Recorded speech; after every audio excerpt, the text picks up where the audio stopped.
All right, so let's go ahead and start our unit 4, which is going to be about players and input. Just as a reminder, create a new project for this unit. So start like a brand new one and remember to just go to File, New Level in order to get this like basic template going on. So once you do that, let's go ahead and define the first concept, which is going to be game modes.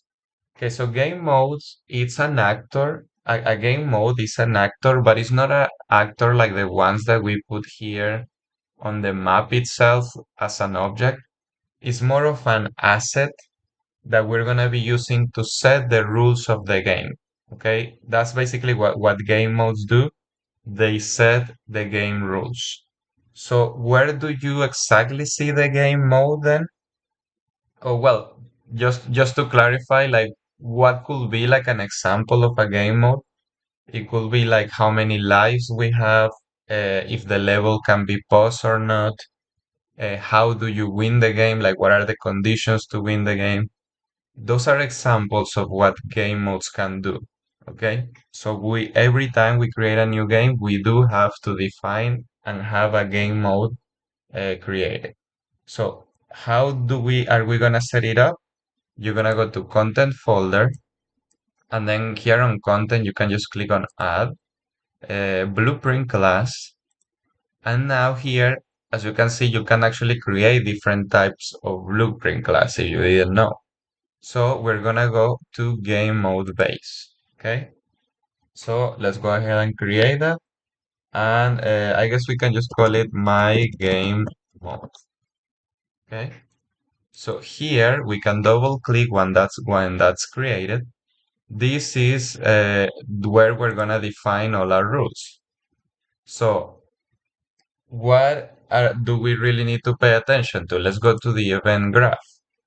So here on the event graph, once you go in here, we can take a look at this right side of the details panel. Here we're gonna have a lot of the details that the game that we can edit about the game.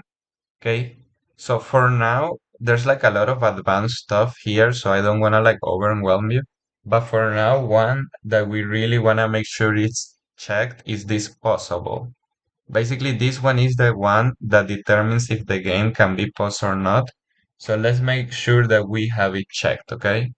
It should be checked by default, but just double check in there. Okay, so save, close that.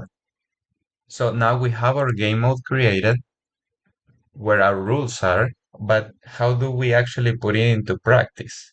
So right now this game mode is not really applied. So in order to apply it, we're gonna go to edit up here. We're gonna go to project settings, and then in here we're gonna go to maps and modes. And now here is where we choose the default game mode. Okay, so by default, Unreal creates like a game mode for you that has like the default stuff. So let's go ahead and change that for my game mode. So this is basically how you apply your own game mode. Okay, so do that. I think it should be, I think it should save by default when you just switch this. So close it, and that should be good enough for now.